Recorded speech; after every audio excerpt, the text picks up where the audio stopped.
मोटा मोटी 20 से 25 हज़ार रुपये अगर आप नहीं देते हैं तो आपका कॉलोनी काट दिया जाएगा, तो सेकंड किस्त नहीं दिया जाएगा। ऐसा लेने के चक्कर में यह बिचौलिया से मेल जोल करके सीरियल तोड़ के जो पैसा डाल रहा है, जिसके कारण यह परिस्थिति पैदा हुआ है। ये जिसके कारण बिचौलिया हावी हो गया। आवास सहायक की भी भूमिका संदिग्ध है।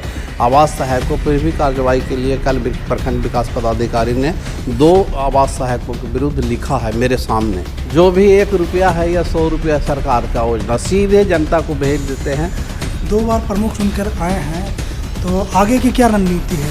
प्रमुख ही रहना है या फिर आगे भी चुनाव में आना है, कोई बड़े चुनाव से?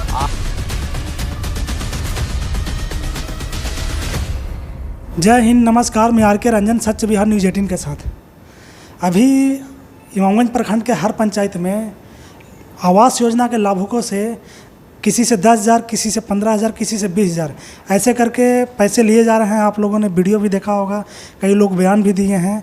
तो इस मामले में प्रखंड प्रमुख उन्होंने एक नंबर जारी किया है और लोगों को निर्देश दिया है, यह सूचना दिया है कि कहीं भी अगर पैसा लिया जाता है तो आप संपर्क करें, सीधा प्रखंड विकास पदाधिकारी से संपर्क करें और प्रखंड प्रमुख से संपर्क करें। तो इस मामला को छानबीन करने के लिए हम आए हैं इनके आवास पे, इनसे जानते हैं पूरी मामला को। तो बहुत बहुत स्वागत है सर आपका। बहुत बहुत धन्यवाद। अभी अनेक पंचायतों में ये सामने आ रहा है कि लाभुकों से पैसे लिए जा रहे हैं बिचौलियों के द्वारा, तो इस पर क्या कहना चाहेंगे आप? हमें भी इस बात की जानकारी है, प्रमुख साहब से चर्चा हुई, उनको भी जानकारी है। आज से उनके प्रतिनिधि के रूप में प्रत्येक पंचायत से ऐसी सूचना मिल रही है कि बिचौलियों द्वारा डरा धमका कर कि अगर आप प्रथम किस्त में जो 45,000 रुपया है उसमें 10 से 15,000 रुपया नहीं देते हैं और फिर दूसरे किस्त में 10 से 15,000, मतलब मोटा मोटी 20 से 25,000 रुपया अगर आप नहीं देते हैं तो आपका कॉलोनी काट दिया जाएगा, तो सेकंड किस्त नहीं दिया जाएगा।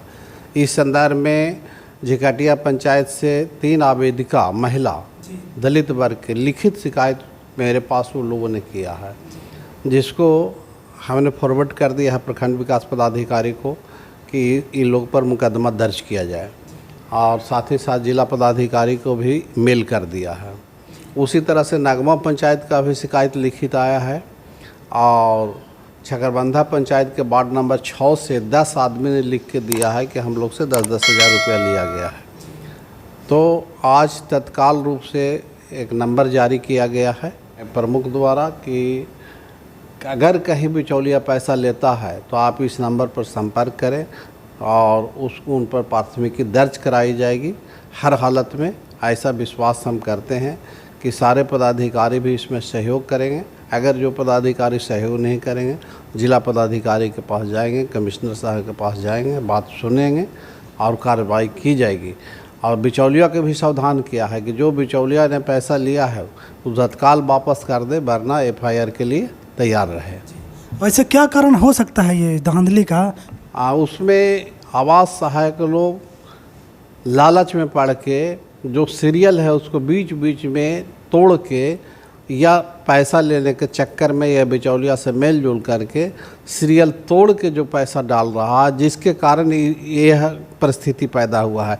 जैसे किसी पंचायत के 600 लाभुक हैं तो हमको जनरली SC ST को एक बार में पैसा दे देना है, तब ST ST के अब 200 आदमी है तो उसमें बीच में 150 से शुरू किए, 50 आदमी के दे दिए। उसको सीरियल से शुरू करना चाहिए था, 1 से 100 हम दिए, फिर कल 100 से 200 दिए तो कहीं कोई गड़बड़ी नहीं होता। लेकिन सीरियल तोड़ने के कारण ही ये सारी परिस्थितियाँ खड़ा हुई है, जिसके कारण बिचौलिया हावी हो गया। आवास सहायक की भूमिका संदिग्ध है। आवास सहायकों पर भी कार्रवाई के लिए कल प्रखंड विकास पदाधिकारी ने 2 आवास सहायकों के विरुद्ध लिखा है मेरे सामने। एक मझौली पंचायत का रुद्र कुमार के खिलाफ और एक शमसे कलीम सिद्धपुर के खिलाफ। और वैसे एक बात और भी है, हमारा सवाल, हमारे दर्शकों का सवाल है कि इमामगंज प्रखंड में अभी तक कोई भी प्रमुख बने हैं वो दूसरी बार चुन के नहीं आए गए हैं, तो आपने दोबारा चुन के आए, इसका बहुत बहुत बधाई। और क्या कारण रहा कि आप दोबारा चुन के आए? अभी तो जनता का विश्वास है। अभी जनता हम जितना विश्वास असीम प्यार है कि 2200 वोट हमको दिया फिर दोबारे में भी, और हम जनता के लिए जो भी 1 रुपया है या 100 रुपया सरकार का योजना सीधे जनता को भेज देते हैं। जनता ही उसका मालिक है, जनता ही काम कराती है, उससे कोई मेरा लेना देना नहीं है। चाहे 10 लाख का काम हो, 5 लाख का हो, 15 लाख का हो, हमारा कोई इन्वॉल्वेशन है। सीधे उस गांव के जनता को दे देते हैं और 10-5 लड़कन बेरोजगार हैं उसको जोड़ देते हैं। इससे उन लोग को मेरे प्रति विश्वास आज भी कायम है, कल भी कायम था, अभी आगे भी कायम रहेगा। और एक और बात है कि पिछले रीजन में जब प्रमुख थे तो उस रीजन में पंडित दीनदयाल उपाध्याय पंचायत सशक्तिकरण जो कि राष्ट्रीय पुरस्कार है, उससे भी प्रमुख साहिबा को सम्मानित किया गया था। तो इस पे क्या कहेंगे? तो जितना अच्छा पंचायत समिति का कार्य किया गया है प्रखंड प्रमुख द्वारा, सारी योजनाओं को विधिवत दिया गया है। 24 को पंचायत समिति थी, सारे लोगों को लगाया गया। उसमें एक अस्थाई कमेटी होता है, सात अस्थाई कमेटी होता है। 7वां अस्थाई कमेटी के मेंबर को अलग अलग विभाग बांट दिया गया। जो एकदम जो पंचायती राज का उद्देश्य है, सुदृढ़ीकरण करना या आम लोगों तक पहुंचना या समाज के सबसे गरीब और कमज़ोर लोगों तक पहुंचना, उस प्रयास किया गया, जिसके कारण मेरा सारा रिकॉर्ड्स देखने के बाद सरकार ये समझी कि इन्होंने जो पंचायती राज का उद्देश्य है उसको पूरा किया है, इसलिए अवार्ड हमको दिया गया था। अब 2 बार प्रमुख बन चुनकर आए हैं, तो आगे की क्या रणनीति है? प्रमुख ही रहना है या फिर आगे भी चुनाव में आना है, कोई बड़े चुनाव से? आगे तो समय के गर्भ में सब छिपा हुआ रहता है, लेकिन इतना तय है कि अब दोबारा पंचायत समिति या प्रमुख पद पर नहीं, 2 बार हो चुका है एक ही पद पर लगातार 10 बरस रहना। इसके बाद अब यहाँ इच्छा नहीं है। आगे भविष्य में विचार किया जाएगा, लेकिन समाज सेवा में ही लगे रहेंगे।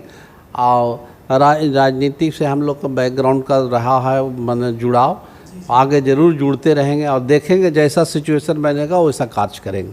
Thank you. आप लोग को बता दें कि कहीं ना कहीं इशारों में इन्होंने बहुत कुछ कह दिया कि आगे की रणनीति अभी बताया नहीं जाएगा, वो समय के साथ उजागर किया जाएगा, लोगों को बताया जाएगा। और आपको बता दें कि जो बिचौलिए पैसे ले रहे हैं वो लोग सावधान हो जाएं। अभी आप स्क्रीन पर नंबर देख रहे होंगे, ये नंबर है आदरणीय प्रमुख साहब का और प्रखंड विकास पदाधिकारी महोदय का। इस नंबर पे आप लोग संपर्क कर सकते हैं और सीधे शिकायत कर सकते हैं BDO साहब से और प्रमुख मैडम से। तो आप लोग इस वीडियो को ज़्यादा से ज़्यादा शेयर करें और ज़्यादा से ज़्यादा लोगों तक पहुँचाएँ ताकि हर कोई सतर्क हो जाए, सावधान हो जाए। धन्यवाद।